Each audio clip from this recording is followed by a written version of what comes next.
saya itu selalu garis bawahi gini. Ini kalau bicara ke soal tanggung jawab ya. Iya. Saya senang tuh quotes-nya Kiai Haji Agus Salim. Leiden is Leiden gitu. Apa artinya itu? Memimpin itu menderita.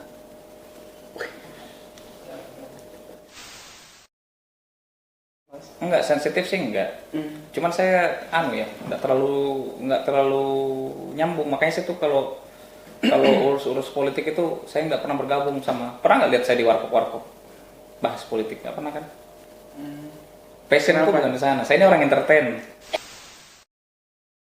Iya. Tapi lama-lama saya pikir, kayaknya salah ini kalau saya terima duit dari THM terus ngasih makan orang kan. Maksudnya dia? Tempat hiburan malam. Oh. Ya cuman walau alam kan, saya nggak tahu apakah itu salah atau tidak salah. Tapi buat saya agak ganjel di hati saja. Jadi misalkan gue nggak suka sama lu, ya kan gue bukan nggak suka sama lu, tetapi lu udah berhasil tenar populer, itu yang bikin gue tambah nggak suka. Gue gini-gini aja. Ya gue gini-gini aja gitu loh. Oh, gue paham. Itu yang selalu nana di TikTok. Iri bilang bos. Iya, Hai. Pale. Hadiku. Oh, ini. Enggak, kalau saya gini. Intinya gini. Kenapa kita sekali bilang itu? Iri, bilang bos.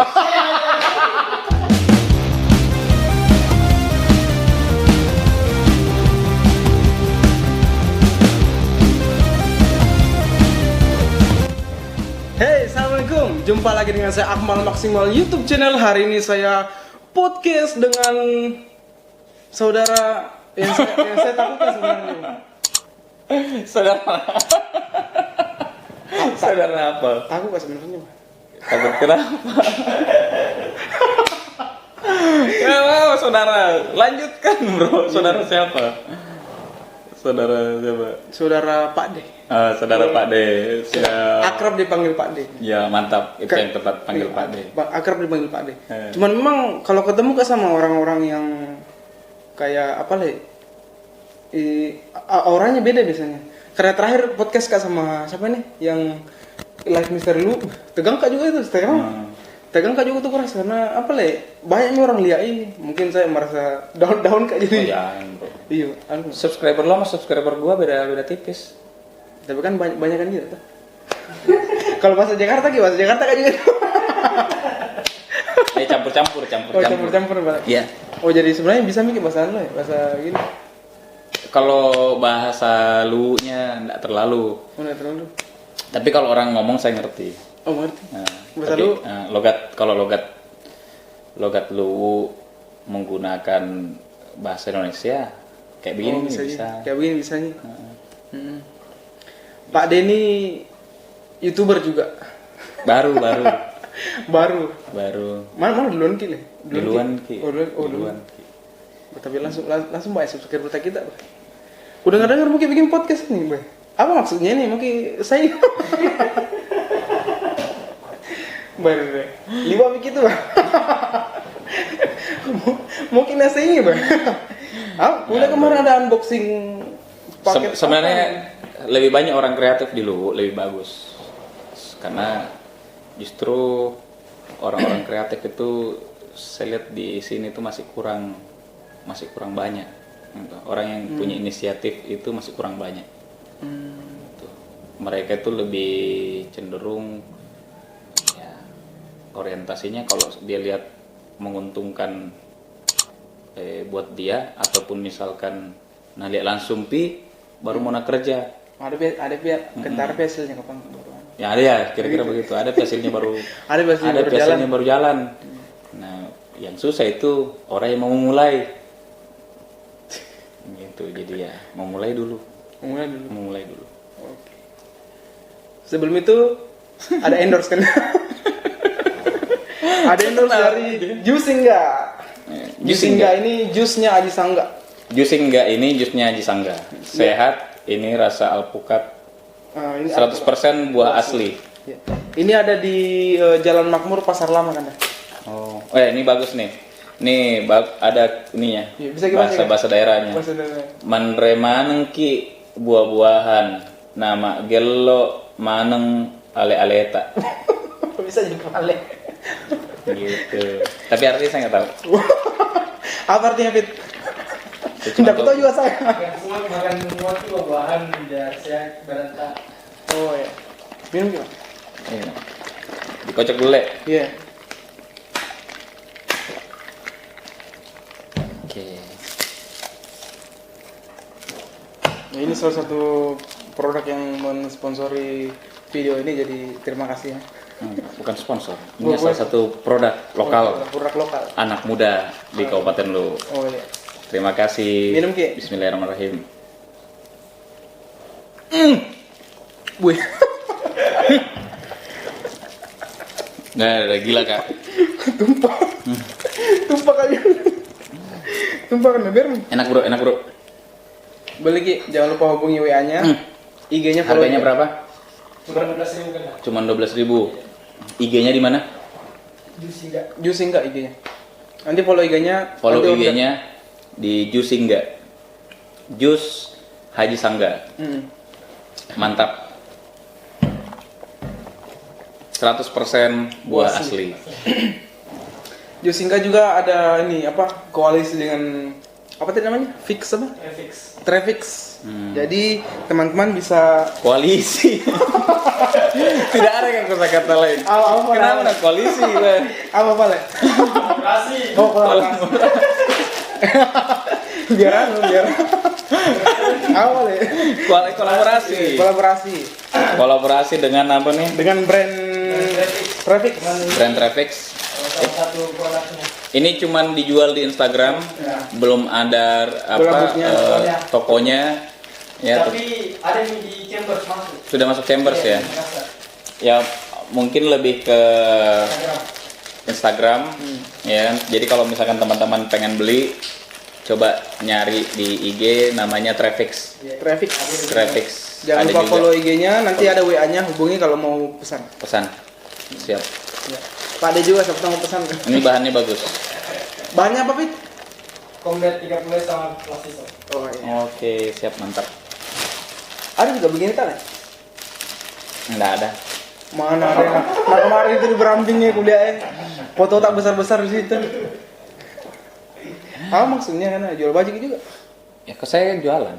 Jualan juga. Saya jualan. Jualan di mana Ki itu baju? Enggak, iya cuman jualan-jualan aja. Oh, Sebenarnya gitu, lebih gitu. ke Tidak ada- memberdayakan, lebih ke tepatnya saya memberdayakan anak-anak warga aku sendiri di Tangerang Selatan. Ya, memang sudah harus begitu kok. Kalau misalkan kita niatnya mau memperbaiki anak-anak muda ya inisiatifnya harus dikedepankan kan. Lagi-lagi tuh harus memulai. Kalau misalkan kita nggak mulai, orang nggak bakalan jadiin kita sebagai contoh. Ini kalau misalkan kita sudah bangun itu, terus ada lagi anak muda yang di Selatan yang merasa, oh ternyata saya bisa bangun juga seperti ini ya silahkan. Lebih bagus lagi. Ada lagi yang bisa bikin yang sama, silahkan lebih bagus lagi. Akhirnya Luwu bisa menjadi salah satu daerah sentra industri di jual-jualan baju-baju kayak gitu-gitu. Baju bikinan sendiri kan? Ya, Jangan lupa beli, nanti ada gini. lebih ke situ, lebih ke pemberdayaan sih sebenarnya. Oh, pemberdayaan. Ya. Oh, bukan kita yang kalau 100% Oh, bukan. enggak, bukan. Bukan. Kita hanya memfasilitasi saja. Memfasilitasi. Ya, kayak gitu, Bro. Difasilitasi sih, jadi semua yang ada sekarang ini kita hanya berusaha untuk menjadi fasilitator. Modalnya bagaimana? Ya, itulah konsekuensinya jadi pemerintah gitu. Kalau nggak mau jadi pemerintah, ya kalau nggak mau susah jangan mau jadi pemerintah. Oh, begitu. Karena kalau misalkan saya itu selalu garis bawahi gini. Ini kalau bicara ke soal tanggung jawab ya. Iya. Saya senang tuh quotes-nya Kiai Haji Agus Salim. Leiden is leiden gitu. Apa artinya itu? Memimpin itu menderita. Nggak sanggup kan saya. Kenapa Gitu. harus? Jadi lu harus maksudnya jadi kayak bukan lu apa? Jadi itu tadi esensi pemerintahan itu ya harus mampu berusaha semaksimal mungkin menjadi pengayom. Nah, kita disumpah. Ya kan? Kita disumpah untuk memperbaiki kampung, kita disumpah untuk menjalankan tugas dan tanggung jawab. Ya kalau misalkan ternyata kita bisa melakukan hal yang lebih, ya kenapa tidak? Iya. Itu kalau kita bicara supaya pemerintahan desa bisa maju, ya harus seperti itu. Saya juga tidak bisa bilang bahwa saya menjadi kepala desa hari ini lantas saya meyakini bahwa desa Sengat Selatan sudah maju, tidak. Tetapi itu tadi, minimal saya berupaya untuk memulai. Oh, iya. Ada yang memulai. Ada yang memulai. Pertama-tama sebenarnya ini terima kasih sekali ya Moki. Kenapa Ki mau? Karena jujur loh di awal mau kak panggil Ki sebenarnya itu dari subscriberku masih sedikit sekali itu. Mau kak panggil Ki cuman apa itu? Ada perasaan segan begitu. Yang ku bilang tadi di awal tuh ada perasaan tidak enak begitu. Nggak tahu kenapa kak begitu saya mah. Nggak tahu. Tapi Kalau nggak enak kasih kucing, bro. jadi terima kasih kak, terima kasih kan Moki Siap. ini. Saya sambil ngerokok, nah. Iya, sambil ngerokok santai Ki. Nah, apa? Berapa lama Ki di sini kan? Nah, ini Saya jadi kepala desa. Aku kira dari bisa ke Jakarta. Iya, di sini sebenarnya saya cuma numpang lahir aja. Di Makassar. Oh, Makassar. Iya. Sampai SMP sekolah di Jakarta. Udah sampai di Surabaya, terus habis itu pulang kembali, mengabdi, dikasih amanah. Ya, Nah, kenapa harus kepala desa? Kuliah pidato tak itu mungkin menangis kuliah. hah? Ada kuliah pidato tak itu mungkin menangis kuliah. Yang Iya, mana ya? Ada kuliah di Instagram kayaknya. Tanya bilang begini. Apa? Kalau mau mengabdi itu apa? Nara-naranya kayak mau menangis. Kenapa gitu? Ya, saya Ada memang ke Jadi gini. saking sebegitunya ke orang mengabdi. Iya, karena saya baru ngerasain ternyata, dan ini adalah sebuah dorongan besar dari seorang kakak kepada saya. Dia ingin ngebuktiin bahwa kalau kau mau betul-betul mengabdi, ya ini tempatmu gitu loh. Jangan kau setengah-setengah. Gitu. Awalnya itu juga saya ogah-ogahan. Terus saya bilang, wah, jadi kepala desa, gaji, deh. Terus udah gitu nyusahin diri sendiri. Mikir saya. Terus tau-taunya ternyata dikasih pencerahan begitu. Jadi saya kasih kronologis ya. Iya. Bagus itu. Jadi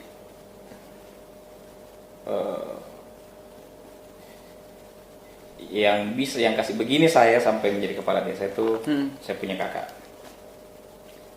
Ya, yang pertama, Oh yang Karham. Karham. Iya. Kan saya itu selain alhamdulillah orang tua masih sehat-sehat, ya dari kecil itu saya ikut sama beliau.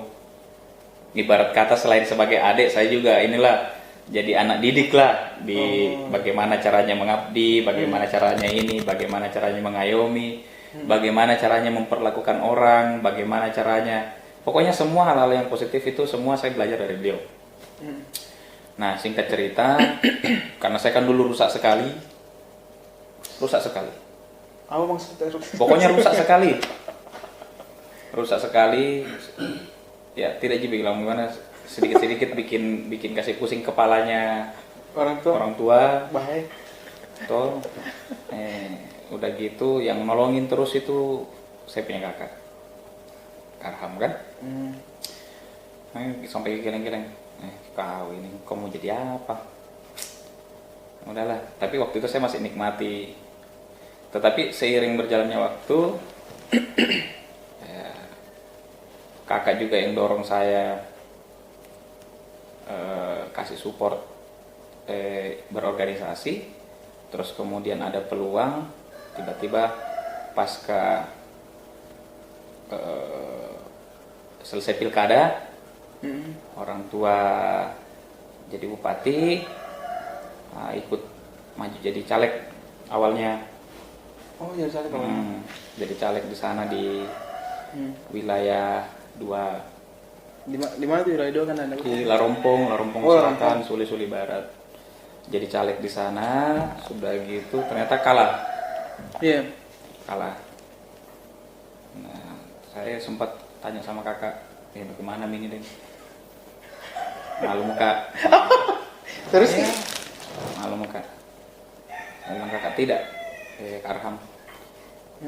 kau harus terima itu konsekuensimu masuk di dunia politik. Politik itu ya harus kau terima siap kalah, lapang dada. Jangan mentang-mentang hari ini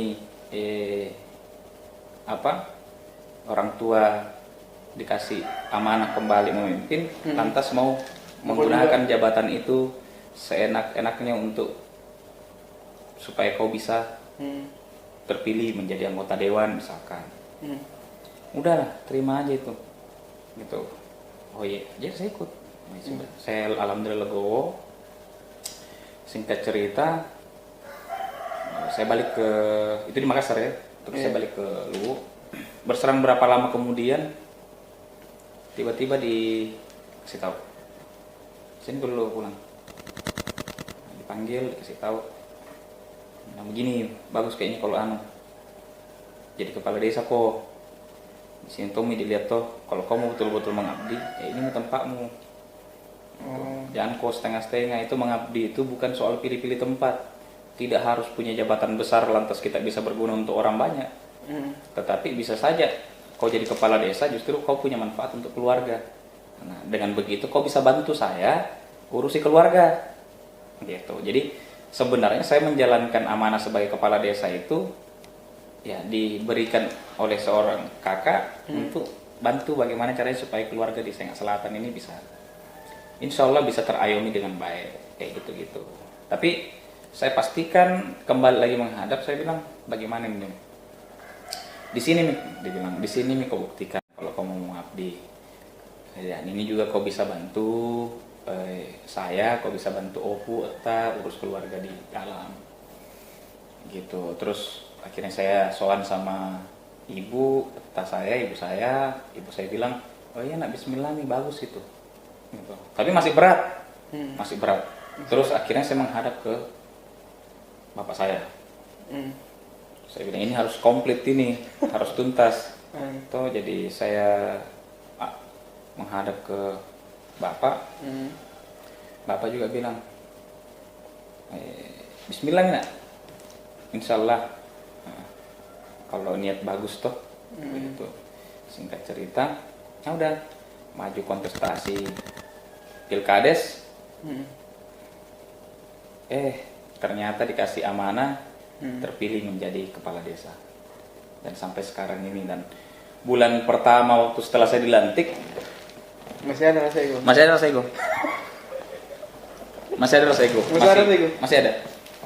Masih kayak ngerasa kayak punya ini apa sih. Tapi setelah saya keliling ke rumahnya wargaku, saya lihat, saya ketemu sama keluarga semua di kampung di sini Sengak Selatan toh.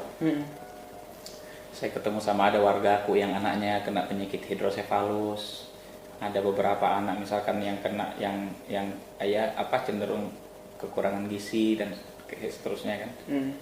Saya langsung bersyukur. Di situ mulai saya arus baliknya. Kayak, luar biasa ternyata. Muncul empati. Luar biasa. Jabatan ini kan. Kakak saya tidak salah arahkan. Gitu. Kakak saya tidak salah kasih petunjuk. Kakak saya tidak salah kasih perintah.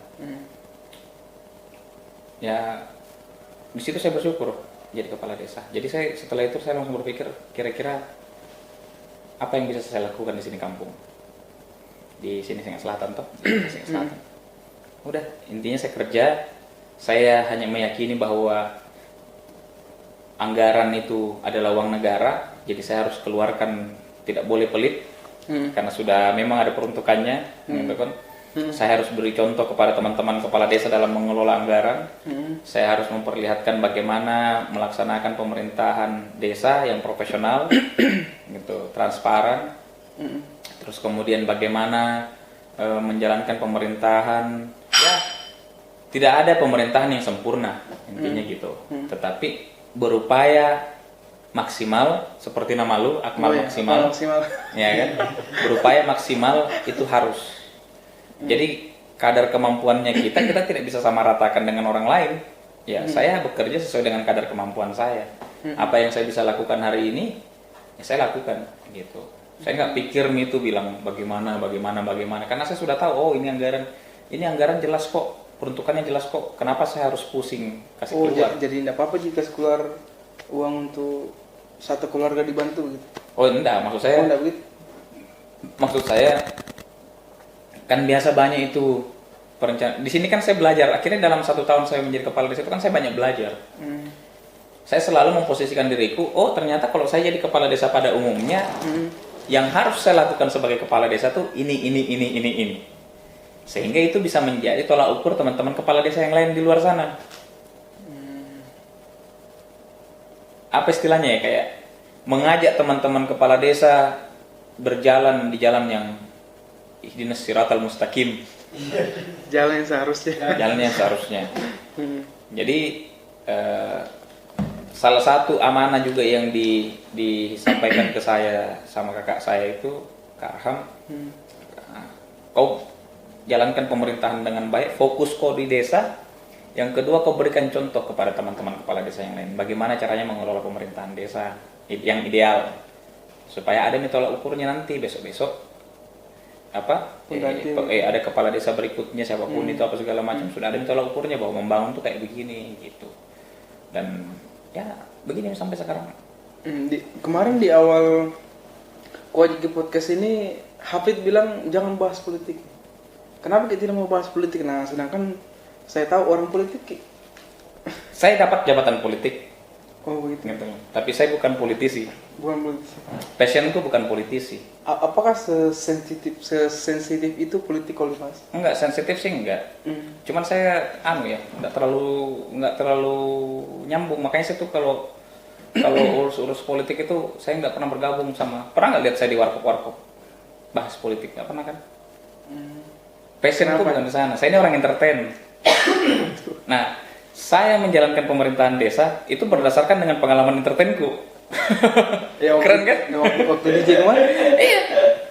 Jadi di DJ itu bro, lu jangan mengunderestimate seorang DJ, enggak. Jadi Nana bilang Hafid, DJ itu kalau sudah jadi DJ satu kaki sudah ada di dunia malam dia bilang. Ya itu kan asumsi pribadi masing-masing. Oh, asumsi pribadi. Tetapi gini, maksud saya gini. Jangan selalu melihat sesuatu hanya dari sisi buruknya saja. Selalu ambil juga asas manfaat dari itu. Misalkan apa? Lu tahu nggak kalau nge-DJ itu orang pusing ngotak-atiknya? Karena di alat DJ itu bro, satu alat ada si DJ, ada mixer, terus ada headphone, ya, terus ada speaker. Otaknya kita itu harus dibagi 4, fokus pada mixer, fokus pada si DJ 2 ini menggabungkan satu lagu ke lagu yang lain, fokus pada mendengarkan lagu yang ada di headphone dengan yang ada di speaker, supaya ketika lagunya keluar sudah masuk ke lagu berikutnya, para pendengar tuh tidak merasa lagunya berganti, lagunya hancur, berantakan, keretak-keretak misalkan bass line-nya apa segala macam. Itu harus fokus orang. Jadi sebenarnya tanggung jawab seorang DJ itu berat Pak, karena lu harus menghibur, lu harus mengangkat semangatnya orang untuk suka, oh lagunya keren gitu. Itu yang diupayakan seorang DJ. Untuk harus kita berada di dalam klub. Crowd itu harus lu yang kontrol, kita yang kontrol crowd, kita yang kontrol itu tamu yang datang. Oh, jadi ilmu yang itu nih. Ilmu yang itu kita terapkan. Nah, yang tadi hancur bagaimana kan? Macam-macam lah. Bisa kan dibahas ini? Bisa kan dibahas ini? Hancur, maksudnya hancur bagaimana? Apakah memang jadi DJ itu hancur? Apakah memang jadi karena kan podcast kan sama Hafid, nah bilang katanya kena narkoba katanya. Kalau gue enggak, lebih ke berantem saja. Oh berantem. Saya kan orangnya kalau nge-DJ saya enggak mau diintervensi. Kalau misalkan saya nge-DJ terus tamunya minta lagu apa tuh saya nggak senang. Makanya saya nggak pernah mau dibayar. Puang. Iya karena buat saya, kau yang harus suka laguku. Karena saya ini sedang menawarkan jasa musikku, bukan jasa musikmu. saya naik di atas DJ booth ini, bukan lagumu yang mau saya putar, laguku yang saya mau putar, saya mau kasih dengar kok nyaman nggak? Kalau kok nyaman ya alhamdulillah kan gitu. Tapi kalau tidak nyaman masa dipukul? nggak, maksudnya dipukul dalam artian gini. Karena saya tuh udah pernah ngerasain dilempar gelas.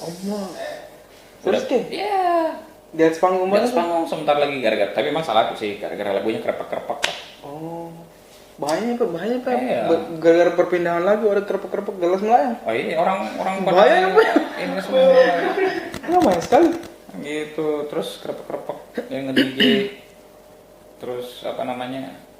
Ada yang kadang-kadang saya suka salah tangkap, salah ini. Ternyata kan orang biasa kalau DJ itu disawer tuh. Disawer. Nah, Ya. cuman Dikasih attitude-nya nggak bagus, dia ngelemparin saya pakai duit. Tapi sebenarnya saya nggak tahu kalau itu duit. Kalau saya tahu dari awal itu duit, saya senyum-senyum. Nah, cuman pas setelahnya saya turun di bawah karena udah emosi, baru orang yang kasih tahu bilang, "Uang itu lemparkan kena suka lagu tak?" Itu bahasa Makassarnya tuh. Masuk dia suka lagu lo gitu. Itu duit yang dilemparin lo, Bro, gitu. Nggak tahu itu bejibun itu duit mah 100 ribu, uang merah lumayan. Tidak tahu. Waiters kalau itu. Oh, itu dikasih. Saya enggak kayak komplimen begitu enggak. Enggak. Tapi kalau ditanya apakah saya pernah dibayar, ya awal-awal mulanya itu kan saya nge-DJ ya. Pasti kenapa sih saya harus nge-DJ gitu kan? Kalau hobi mahal itu kan. Hah? Hobi mahal itu. Enggak juga. Orang jangan anggap mahal, mahalnya karena di klub aja. Sekarang kan orang sudah bisa coloran. DJ. Iya kan, DJ orang sudah bisa di outdoor DJ. Nggak harus minum juga bisa nge-DJ. Nggak harus narkoba juga bisa nge-DJ. Tapi dunianya? Hah? Dunianya? Dunianya DJ itu alat musik, bro. Klub itu tempat hiburan. Jadi harus dipisahin.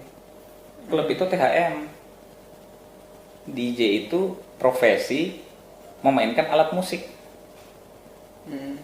Yang kebetulan ada di klub. Tapi kan sekarang udah bisa dibawa keluar, udah bisa dibawa kemana-mana. Ya, sorry ya. Zaman tak dulu waktu saya masih kecil tuh saya masih dengar itu ibu-ibu aerobik. Iya. Ibu-ibu aerobik tuh yang di depan. yang di TV biasa. Itu dia putar lagu apa? DJ. Kasidah, bukan tuh. Oh, itu lo Lagu DJ kan? Terus kenapa nggak diprotes? Oh. Berarti yang Jadi yang salah tempatnya saja. tempatnya saja. Tempatnya aja yang salah. Karena di alat DJ itu selain musik DJ kita bisa kita bisa putar, ya alat DJ itu kan biar lagu Indonesia bisa kita putar juga, bisa jadi apa itu? Bisa di remix. Bukan biar lagu Indonesia kita putar untuk jadi playlist toh.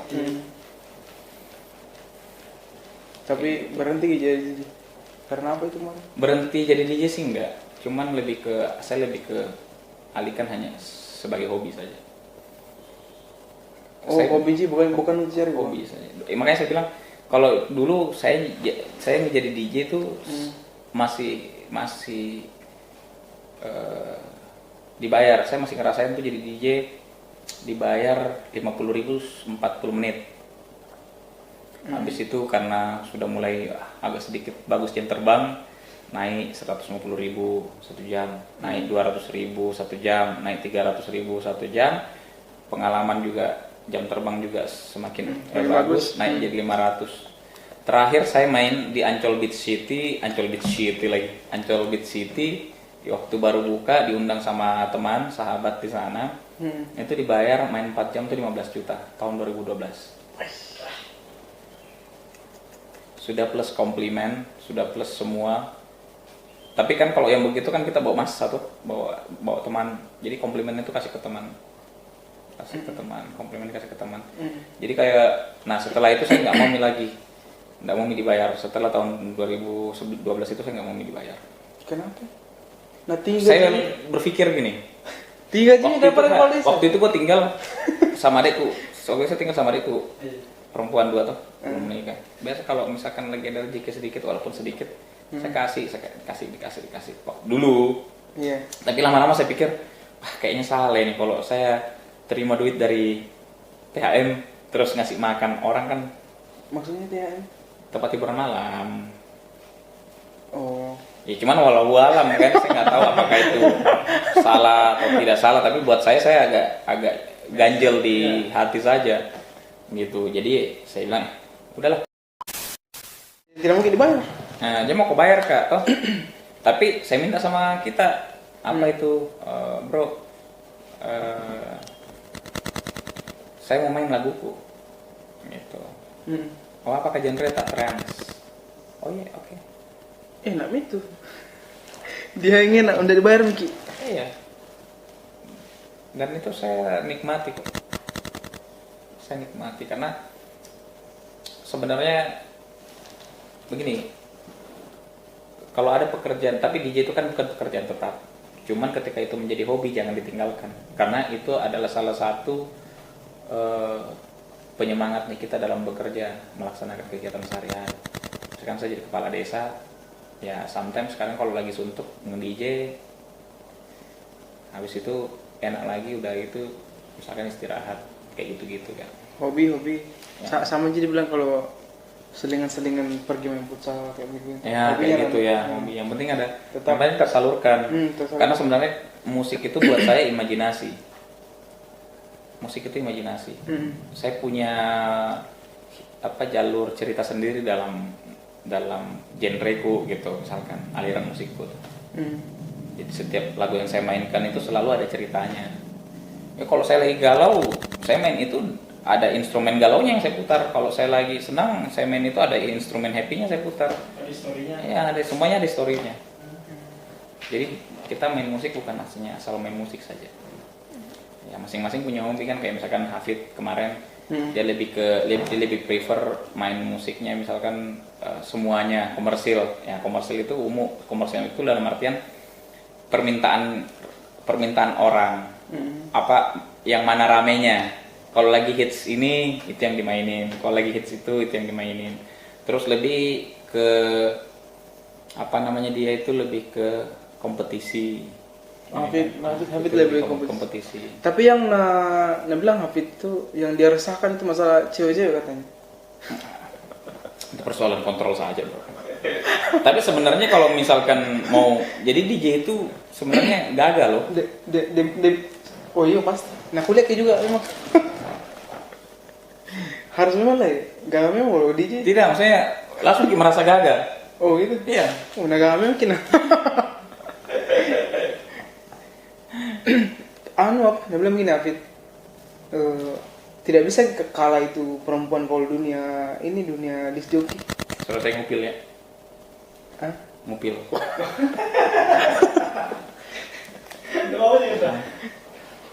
Nggak bisa apa? Kenapa ya bisa ngomong seperti itu misalkan? Nggak bisa kalah katanya karena pastinya industri klub malam akan lebih menerima perempuan yang penampilannya seperti begitu gitu. Ya sekarang nggak, kalau dulu orang bicara kualitas. Orang bicara kualitas musik. Kalau sekarang tuh orang bicara fisik. Sekarang orang udah bicara fisik, udah main tuh karena sekarang teknologi udah sangat mempermudah. Orang pakai synchronize saja di alat DJ itu udah tinggal main. Tombol.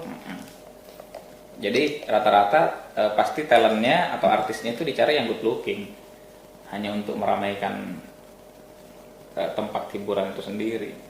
Nah, apakah itu salah? Enggak salah.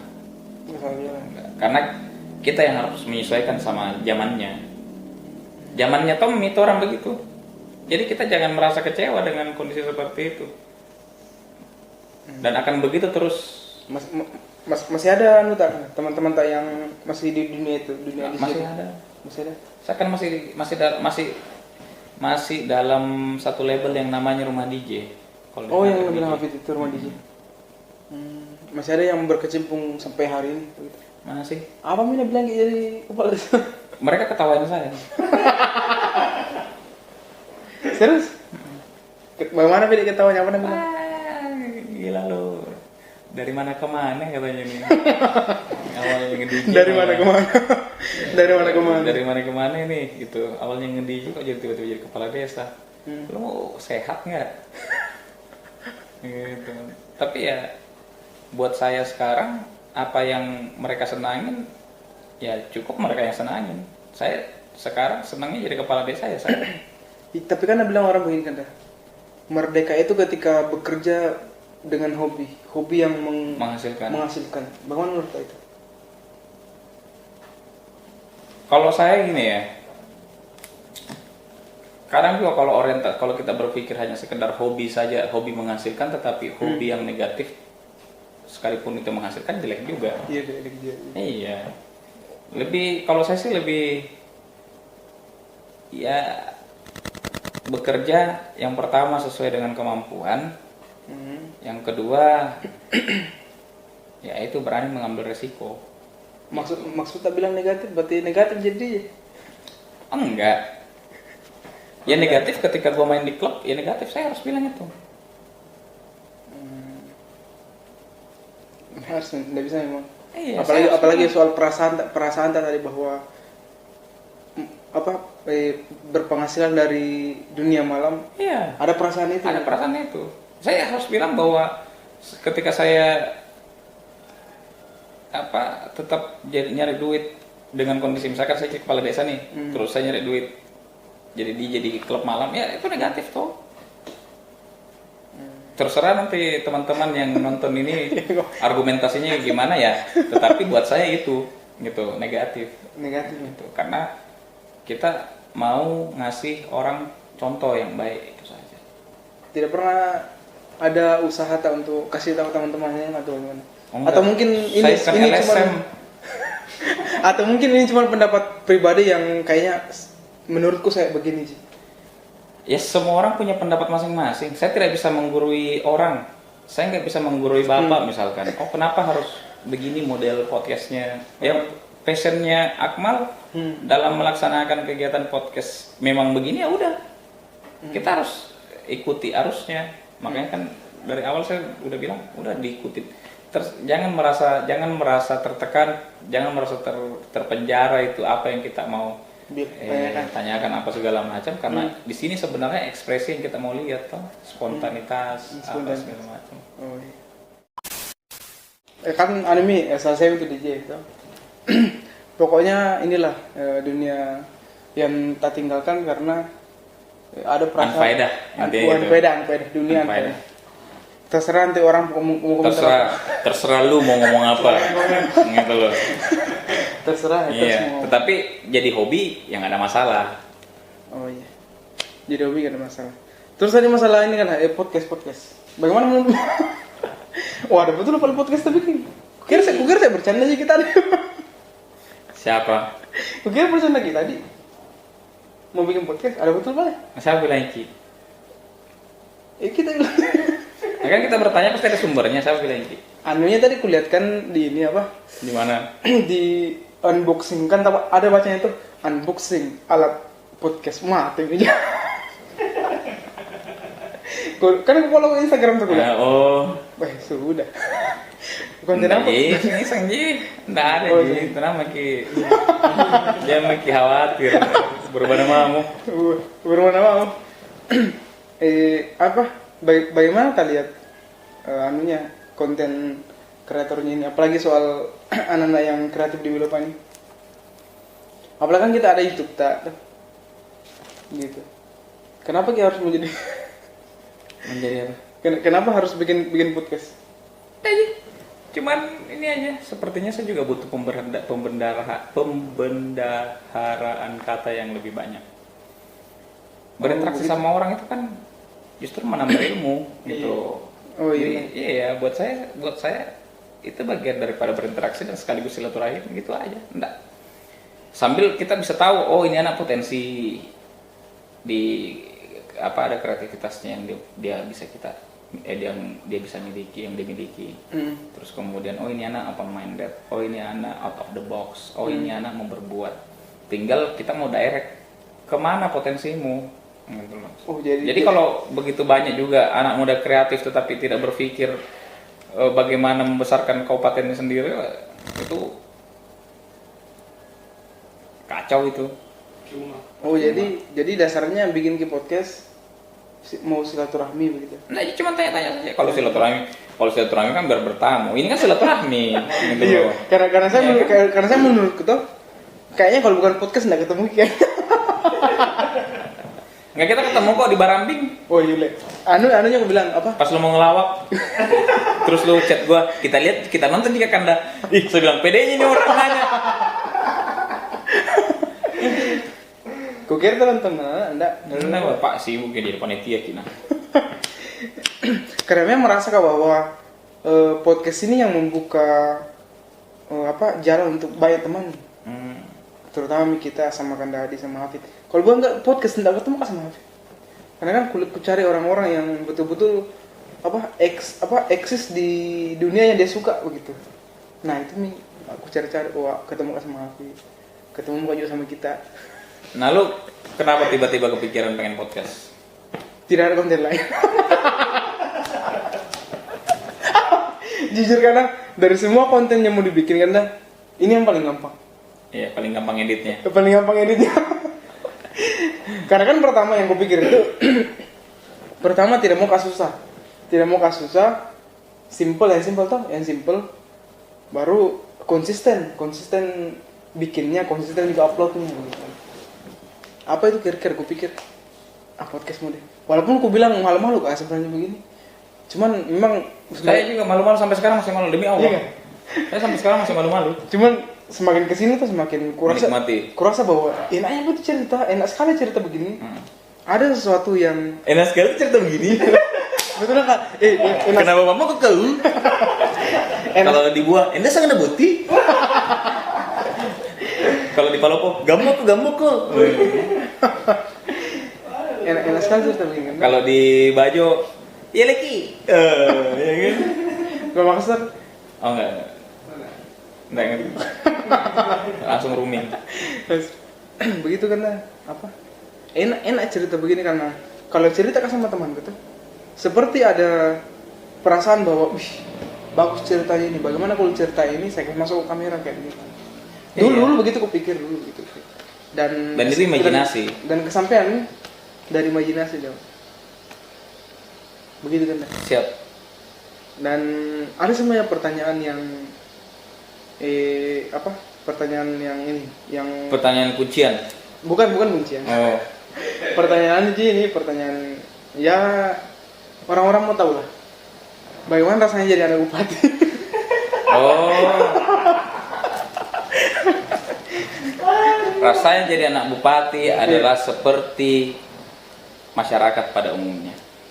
Kalau dia mampu tempatkan posisinya, dia sadar bahwa apa yang dia dapatkan, orang tua yang dapatkan hari ini itu adalah amanah dari masyarakat, amanah dari rakyat, maka sekalipun saya menyandang sebagai status anak bupati atau semua anak-anaknya orang tua saya menyandang status sebagai anak bupati, ya alhamdulillah kami tahu diri bahwa orang tua kami terpilih karena amanah dari rakyat. Jadi ya Jaga sikap gitu.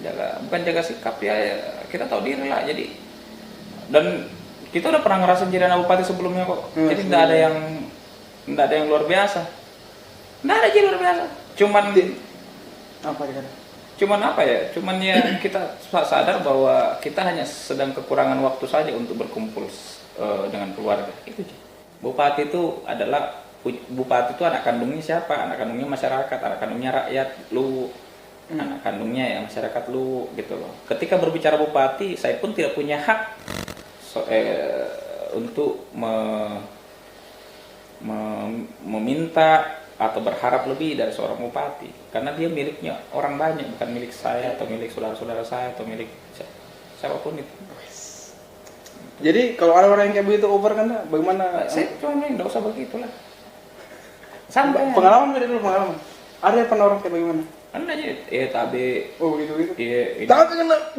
Cuman memang selain artinya gini, jangan nanti, maksud saya gini bro, jangan nanti ada pejabatannya itu orang Baru baru kau hormati. Oh iya, Le. Penghormatan itu kepada siapa saja, di kalangan siapa saja, harus bawa atas bawah depan belakang itu sudah attitude-nya harus saling menghargai dan menghormati.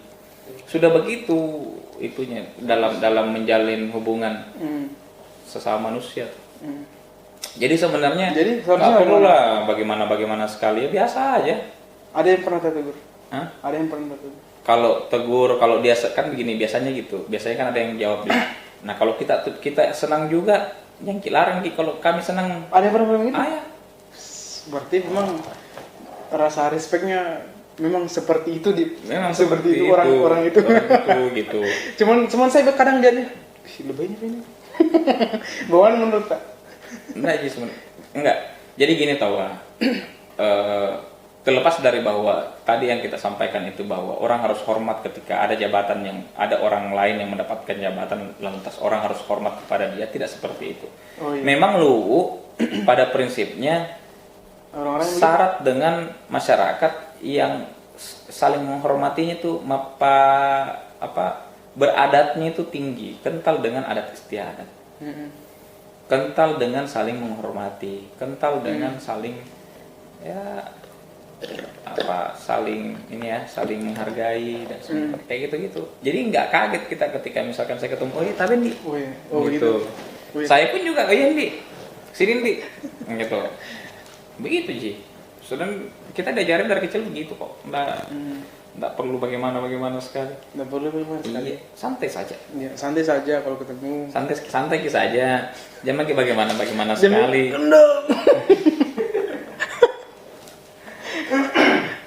Jamnya bagaimana sih? Jamnya begitu lah. Hah? Jamnya begitu. Jangan begitu. Santai Miki.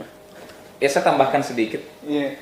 Karena kami itu bersaudara tuh sadar kalau namanya jabatan itu kapan saja bisa lepas. Oh jadi Iya. jangan terlalu banyak. Jangan terlalu bagaimana. Suatu saat jabatan sudah kita tidak pegang, pasti kita akan cari orang yang dulu akrab kita, tapi karena ada jabatan akhirnya kadang-kadang kita jaga jarak, tetapi pada saat jabatan sudah dilepas kita cari itu orang lagi gitu. Begitu politik kan? Hah? Begitu politik. Tidak, bukan maksudnya bukan politiknya, maksudnya begitu maksudnya ya jabatan itu ya temporer. Jadi ya biasa aja, karena suatu saat bisa lepas, jadi ya tetap komunikasi baik sama orang itu saja. Sorry ya kalau bahasa kok gak belibet-belibet. Bagus sih sebenarnya. Jadi kalau ada orang yang bersikap seperti itu, kita kasih tahu memang langsung nggak? Ya tidak bisa kita juga mau sampaikan langsung begitu bisa. deh. Nggak ada, kita masuk tiba-tiba yang ya apa segala macam. Artinya kita cuman paling kalau ketemu sama saya tapi jangan jangan. Tapi kalau sampaikan langsung apa itu? Langsung spontan gitu enggak. Yeah. Oh, iya. Karena kalau hilang juga itu orang tidak akan saling menghormati. Artinya gini, apa yang kita lakukan hari ini saling menghargai, mapatabe, apa segala macam itu adalah bagian daripada ajarannya orang-orang tua kita terdahulu. Maka itu harus dijaga. Itu kultur, itu adat yang harus kita jaga dan pertahankan. Jangan mentang-mentang karena misalkan kita ini orang pelaut atau apakah yang sudah berkiprah di luar sana berlayar, terus kemudian atau misalkan pilot yang terbang ke sana ke sini Amerika, Dubai ya bla bla bla bla bla. Terus tiba-tiba pulang jaga manner gitu. Kayak Iya. kayak jangan nih gitu, kan biasa Ji. Santai Ji. Nah, itu yang Dunia, Ji. itu kami ya begitu diterapkan. Oh, gitu. Ya, di keluarga tuh begitu. Jadi tidak ada yang bagaimana sekali. Oh enggak, saya orangnya, makanya saya tuh kenapa nggak terlalu ini sama politik. Karena itu begini, namanya jabatan politik itu adalah sebuah amanah yang harus dijalankan sebaik mungkin. Saya disumpah, saya disuruh jalankan sebagai kepala desa. Ya apakah salah kalau misalkan saya sebagai kepala desa berupaya sebaik mungkin untuk mengurusi wargaku? Kenapa orang-orang di luar harus ikut campur? Nah, saya punya kuasa kedaulatan desa untuk mengintervensi apa yang terbaik untuk wargaku sendiri. Saya punya hak yang sama. Contoh misalkan, terus jadi ketua desa misalkan, silakan. Kalau misalkan ada yang senang mau jadi ketua desa, dikira kapang enak jadi kota abdesi. Oh gitu. Dikira enak jadi kota abdesi.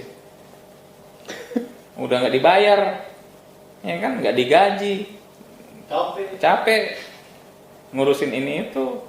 Jadi sama orang yang bilang begitu kan apa jawabannya? Enak aja. Dia haknya tahu. Haknya. Hak baik. Dikasih simpel. Pokoknya kita yang tadi bertanya bahwa dia semua Iya. hakta itu, dan saya terima kasih banyak, apresiasi. Gitu. Terima kasih banyak dengan pertanyaan tadi semua ya kan? Karena sebenarnya ya kita tidak bisa bungkam orang untuk berpikir kritis sama kita. Iya. Berbicara kritis sama kita, terserah dia. Tapi saya hanya menjelaskan sedikit saja bahwa saya jadi kepala desa, masa kalau misalkan saya urusi warga aku dengan dana desaku sendiri terus ada yang bilang dia semua terima kasih banyak untuk itu misalkan. Saya dipilih oleh masyarakat. Kalau misalkan saya kemarin sebagai anak penguasa, kita terbuka saja, kalau saya sebagai anak penguasa misalkan mau jadi anggota DPR RI bisa. Tetapi kan bukti bahwa orang tua saya ini adalah orang tua yang demokratis, yang tidak mengedepankan kekuasaan untuk kepentingan pribadi. Ya, saya harus legowo untuk tidak terpilih dan memilih untuk menjadi kepala desa misalkan. Oh, itu ya sebenarnya harus kata orang. Iya dong. Saya kalau mau jadi anggota DPR RI, apa yang tidak mungkin? Bapak Bupati, ya kan? Tetapi kan tidak. Jadi kekuasaan itu buat paham kami, dan saya diajarkan terus. Saya punya mentor itu kakak saya. Pokoknya kakak saya itu sampaikan, lakukan yang terbaik untuk keluarga dan orang di kampung. Selesai. Jadi saya tidak perlu punya tesis lain untuk menyanggah itu semua, bahwa terserah misalkan bagaimana pandangan orang di luar sana terhadap pemerintahan hari ini. Saya nggak punya hak untuk menjawab itu, tetapi saya hanya berkewajiban menyampaikan bahwa ya kalau misalkan pemerintahan bagus kan alhamdulillah. Ada yang bilang juga begini, rata-rata itu misalkan susah diajak ketemu, kalau sudah ketemu kita. Oh iya. Langsung lagi. Tadi kita duduk di belakang, saya menyetir tuh. Wih. Masa diharu kan di record? Tidak, jadi itu tadi tidak. Tapi kami tidak pernah melarang masyarakat itu berpikir seperti itu. Berpikir, silahkan, mereka punya hak untuk berpikir seperti itu, menyampaikan itu. Menyampaikan. Saya taunya kerja, kalau bilang Pak Jokowi kerja ya. Saya Pak keluarga, Pak Bupati, Pak Basmin, orang tua kami, ya taunya kerja. Pertanyaan terakhir kan? Pertanyaan terakhir kan? Apa ujung-ujungnya kira-kira jadi apa ya? Kayaknya tetap kayak gini atau bagaimana menurut? Ujung-ujungnya kira-kira jadi saya. Iya. Saya alhamdulillah dikasih amanah jadi kepala desa, dan saya mau tuntaskan masa jabatanku jadi kepala desa. Terus saya sudah punya cita-cita. Saya bukan politisi, intinya saya cuma mau punya goal bagaimana pemerintahan saya hari ini bisa masyarakat nikmati sampai selesai masa jabatanku. Sadaqallahu lazim. Dan kembali basic menjadi ya seperti mungkin saja kembali jadi wira swasta. Saya kan bukan bagian dari, saya memang alhamdulillah dapat jabatan politik, tetapi bukan bagian daripada orang yang terlalu senang dengan dunia politik. Saya ini orang entertain. Oh, lagi-lagi tuh. Lagi-lagi itu saya ini lebih senang enak diajak bergaul, tetapi tidak tahu kan ngurusin orang banyak. Mau juga bergaul. Saya itu senang bergaul, tidak tahu kan ngurusin orang banyak. Enggak tahu ngurus orang banyak. Belajar ukur baju di badan sendiri. Jangan suka paksakan bajunya orang kita pakai. Itu dulu. Gitu loh. Iya. Kalau ada yang lebih pantas, kasih lebih pantas. Silakan. closing statement kira-kira apa yang mau disampaikan kepada haters tadi? Atau bagaimana kak? Karena tadi bilang tadi tidak perlu lah jadi malaikat, Iya. malaikat di depan kamera. Kenapa harus jadi malaikat depan kamera? Gitu. Itu ya saya pikir santai lah. Orang benci bukan berarti karena dia benci betul, tetapi karena dia kita berhasil. Orang benci bukan karena benci betul sama kita sebenarnya, tetapi karena apa yang dia benci itu ternyata tercipta dalam bentuk keberhasilannya kita. Jadi misalkan gue nggak suka sama lu, ya kan gue bukan nggak suka sama lu, tetapi lu udah berhasil tenar populer, itu yang bikin gue tambah nggak suka. Gue gini-gini aja. Ya gue gini-gini aja gitu loh. Oh anu kok Pang, itu yang selalu nano di anu di TikTok. Iri bilang bos, Iya, hai, enggak lah. pale, hadiku. Oh ini. Enggak, kalau saya gini, intinya gini, Kenapa kita sekarang bilang itu? iri, bilang bos. Saya bilang anda.